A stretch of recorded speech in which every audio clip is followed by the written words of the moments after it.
आपका स्वागत है मुल्क की आवाज न्यूज चैनल में एक बेहतरीन ऑफर्स लेकर आए। इक्विनिक्स IT सॉल्यूशंस लैपटॉप 8,000 रुपए से शुरू, डेस्कटॉप 8,000 रुपए से शुरू, iPad 8,000 रुपए से शुरू और तब 30,090 रुपए से शुरू। सभी डिवाइस पर 3 महीने से लेकर 6 महीने तक गारंटी वारंटी अवेलेबल है। बिल्कुल ही new laptop, best performance, best battery performance, आप एक बेहतरीन लैपटॉप के पात्र हैं। त्या ठिकाणी सरकारने तिकीट दखल घेतली। दुसरा विषय, आम्हाला तरी वाटतं की सरकारला अजून मराठा समाजात किती बळी घ्यायचे आणि माझा बळी घ्यायचा नक्की निश्चित मी या ठिकाणी बळी द्यायच्या हिसाबानं त्या ठिकाणी बसलेलं आहे। ते सांगितलेलं आहे, जोपर्यंत तुम्ही आमच्या मराठा आरक्षणासंदर्भात आणि आमच्या ज्या उर्वरित ज्या मागण्या आहे या संदर्भात जोपर्यंत निर्णय घेणार नाही तोपर्यंत तुम्ही या ठिकाणी उठणार नाही आणि लेखी आश्वासन दिल्याशिवाय तुम्ही या ठिकाणी उठणार नाही।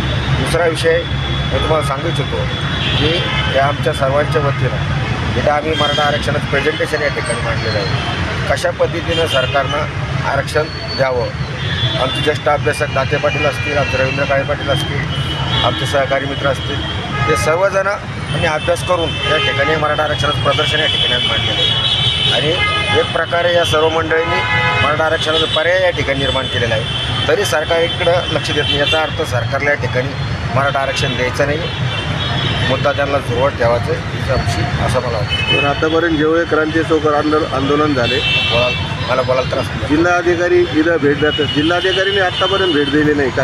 अहो, आज 4था दिवस आहे या ठिकाणी मी उपोषणावर बसलो। सरकारनं तर दखल दिलीच नाही, जिल्हाधिकाऱ्यांनी पण दखल दिली नाही। अहो, डॉक्टरची टीम इकडे नाही येते बघायला। सर्वात मोठं दुर्भाग्य काय आहे, डॉक्टर आतापर्यंत या ठिकाणी तपासायला नाही। काय सांगणार? उपोषणात 4था दिवस आहे, उपोषणकर्त्याची तब्येत खालवली केरे साहेबाची, काय सांगणार आहे? खरंच गोष्ट आहे तशी।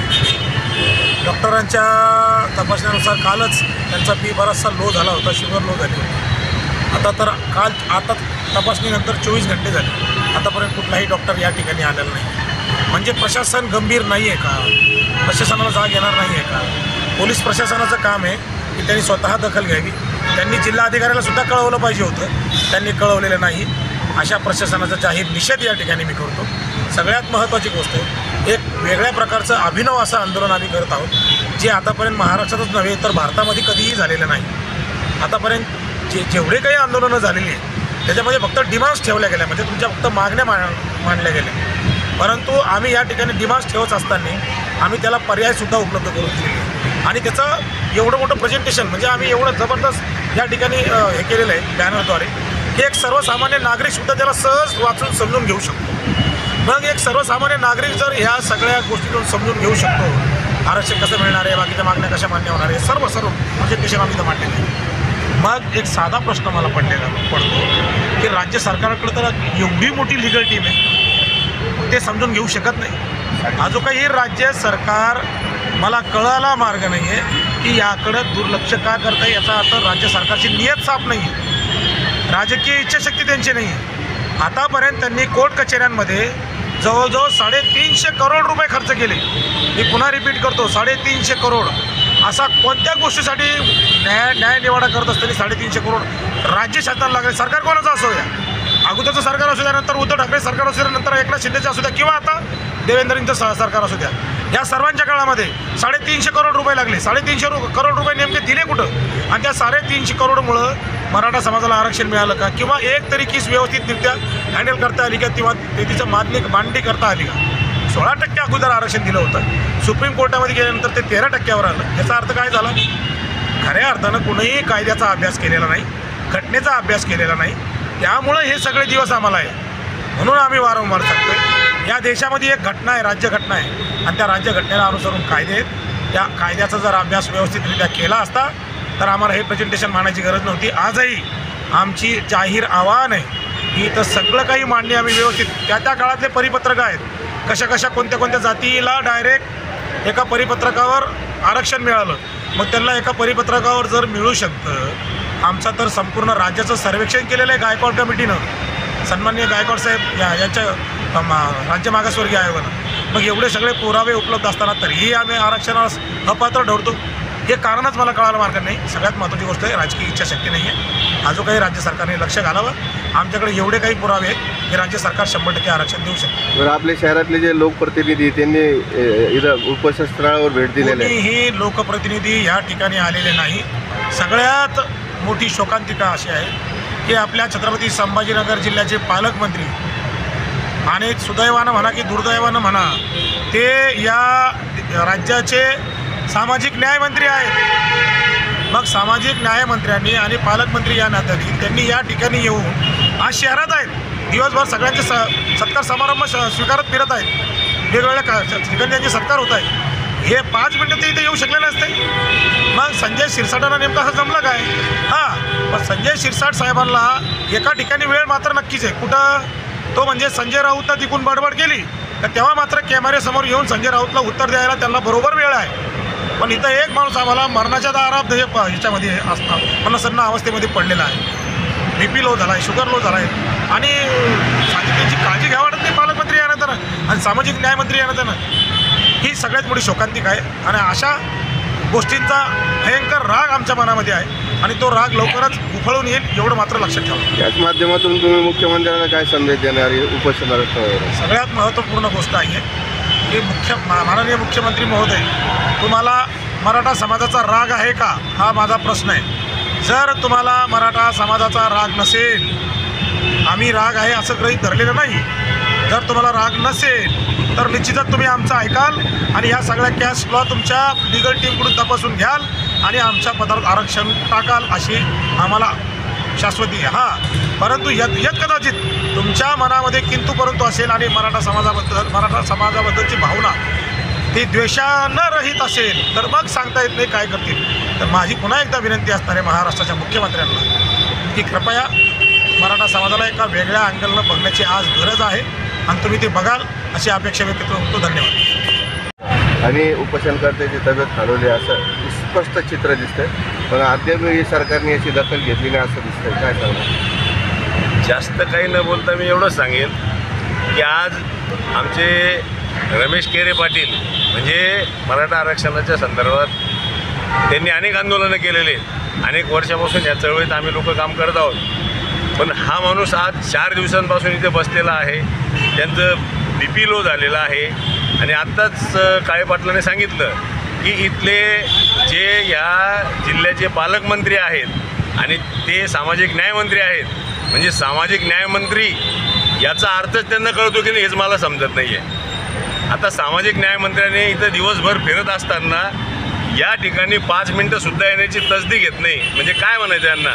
म्हणजे त्यांना त्या सामाजिक न्यायमंत्री त्यांच्या खात्याचा अर्थ कळत नाही की त्यांना मराठा समाजाबद्दल द्वेष आहे हेच मला कळत नाही आहे. माझं तुमच्या माध्यमातून सांगणं आहे की सामाजिक न्यायमंत्र्यांनी तात्काळ दखल घ्यावी. बरं, इथे नुसतं उपोषण म्हणजे करायचं म्हणून करत नाही आहेत तर इथे पर्याय सर्व उपलब्ध करून दिलेले आहेत की कसं केलं तर कसं होऊ शकतं. हाकेच्या अंतरावर त्यांचं ऑफिस इथून 2 मिनिटात 3 मिनिटात त्यांच्या कार्यालयावर जाऊ शकते, तरी पण ते या बाबतीत फक्त शेम एवढंच म्हणता येईल. अहो, यांना लाजा वाटल्या पाहिजेत. हाकेच्या अंतरावर ऑफिस असताना सुद्धा हे लोक इथपर्यंत येऊ शकत नाहीत. म्हणजे याच्यातून फक्त 2च गोष्टी सिद्ध होतात. मी अगोदरही सांगितलं, एक तर यांना त्यांच्या खात्याचा अर्थ कळत नाही. सामाजिक न्याय म्हणजे कदाचित म्हणजे त्या बाबासाहेबांनी सांगितलेल्या गोष्टी यांना जे बाबासाहेबांच्या माध्यमातून त्या संविधानाच्या माध्यमातून जे अधिकार मिळालेले आहेत त्या अधिकारांचा अर्थच कळतोय की नाही हेच मला समजत नाही. किंवा दुसरी गोष्ट एकच असू शकते की मराठा समाजाबद्दल यांच्यामध्ये मनामध्ये प्रचंड द्वेष आहे. एवढ्या 2 गोष्टी होऊ शकतात असं मला म्हणायचं. कारण हाकेच्या अंतरावर ऑफिस असताना शहरामध्ये ते फिरत आहेत, सत्कार घेत आहेत, विविध ठिकाणी भेटी देत आहेत. पण मराठा आरक्षणाचं इथं उपोषण चालू आहे. उपोषणकर्त्याची तब्येत खालावलेली आहे तरीसुद्धा त्यांना वेळ नाही आहे. काही मराठा कार्यकर्ते त्यांच्यासोबतच फिरतात, त्यांना काय सांगायचं? आता हे बघा, मराठा कार्यकर्ते म्हणवण्यापेक्षा ते त्या पक्षाचे कार्यकर्ते त्यांचा नेता जर म्हणजे एक तर त्यांच्या नेत्याला गांभीर्य नाही आहे त्यांना माहिती आहे. कदाचित ते सांगतही असतील.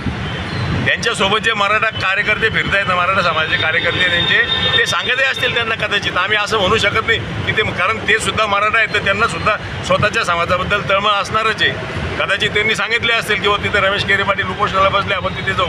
पण यांच्या मनातच जर येण्याची जाणत नसेल तर ते कसे येऊ शकतात? आपल्याला याच माध्यमातून समाजाला काय संदेश देऊ शकतो? समाजाला या माध्यमातून मी असंच आवाहन करेल की खऱ्या अर्थाने समाजाला आरक्षणाची खूप गरज आहे आणि या ठिकाणी मी तर म्हणतो पहिल्यांदा नुसतं उपोषण नाही तर त्याला सरकारने यावर चर्चा करावी. मी तर ठामपणे सांगतो, कारण इथे जे लोक आहेत मग म्हणजे रमेश केरे पाटील तर उपोषण करते आहेत, अनेक वर्षांपासून ते इथे काम करत आहेत समाजाचं. काळे पाटील आहेत, त्याच्यानंतर आमचे दाते पाटील आहेत, किशोरभाऊ चव्हाण आहेत, म्हणजे सर्व जाणकार मंडळी अनेक वर्षांपासून आम्ही गेल्या 25 ते 30 वर्षापासून इथं सर्व चळवळीत काम करणारे लोक आहेत. इथे सरकारचा प्रतिनिधी पाठवा, चर्चा करावी. आम्ही तुम्हाला ठाम सांगतो की इथे मार्ग निघू शकतो, या स्टेजवर या उपोषणामध्ये मार्ग निघू शकतो. बरं, आतापर्यंत बरेच युवकांनी आत्महत्या केल्या आरक्षणासाठी. त्यांच्या आईवडिलांना आतापर्यंत दुःख आहे त्यांना. प्रत्येक घरावर बरेच लोक आंदोलनकर्ते जाऊन आले, पिढ्या पण जाऊन आली, पण सरकारने त्याची पण दखल घेतली नाही. एवढे लोक आत्तापर्यंत आत्महत्या केल्या. याच्या माध्यमातून तुम्हाला काय सांगाल? सांगितलं ना, या सरकारला मराठा समाजाबद्दल नक्की द्वेष आहे, एवढंच त्याच्यातून सिद्ध होतं. अनेक आत्महत्या झाल्यात. बघा, आम्ही सर्व लोक समाजाला आवाहन करतो की कुणी आत्महत्या करू नये, कारण आत्महत्या करणं हा मार्ग होऊच शकत नाही. किंबहुना हे लोक आपल्या सर्व समाजाला, त्यांच्या परिवाराला दुःख दिलं जातं आहे. परंतु जर एखादी जेव्हा पहिली आत्महत्या झाली ना, त्याच वेळेस सरकारने आवश्यक दखल घ्यायला पाहिजे होती. पण या सरकारला मराठा समाजाबद्दल खरोखर आत्मीयता राहिलेली नाही आहे. असंच या ठिकाणी मी सांगतो. आपलं नाव? माझं नाव लक्ष्मण शिरसाट. दिवस आंदोलनाचा आणि लोकप्रतिनिधी पण इथं भेट दिलेली नाही क्रांती. याच माध्यमातून काय सांगतो? खरं तर सर्वप्रथम मी रमेश केरे पाटील जे उपोषणाला बसले, त्यांची तब्येत ज्यावेळेस आता भेट दिल्यानंतर कळत आहे की तब्येत पाप्रचंड खालवली आहे. या छत्रपती संभाजीनगरमध्ये याच क्रांती चौकातून मराठा क्रांतीची सुरुवात झाली होती. परंतु या जिल्ह्याच्या पालकमंत्र्याला याचा विसर पडला आहे की ज्या जिल्ह्याने क्रांती केली होती त्या क्रांतीच्या भरोश्यावर ते आज सत्तेत जाऊन बसले.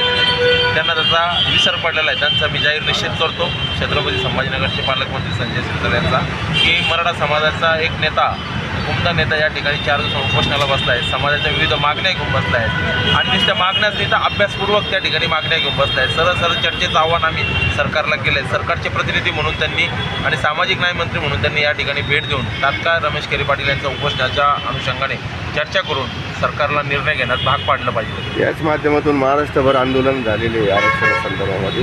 तुमच्यासारखी युवकांनी चळवळ चालू केलेली आहे. प्रत्येक गावामध्ये युवकांनी आंदोलनासाठी भरपूर मदत केलेली आहे, रस्त्यावर उतरून आंदोलन केलेले.